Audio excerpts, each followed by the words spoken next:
దక్షిణ భారత చలనచిత్ర నటి 2003లో బి జయ దర్శకత్వంలో వచ్చిన చంటిగాడు మూవీతో సినీ రంగ ప్రవేశం చేసింది సుహాసిని.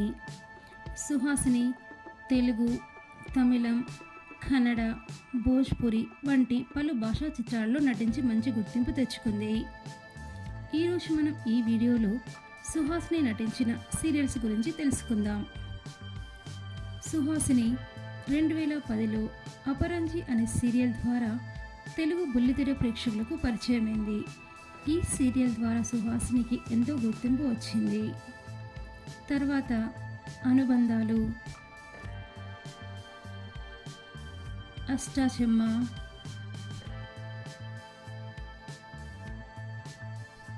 ఇద్దరమ్మాయిలు,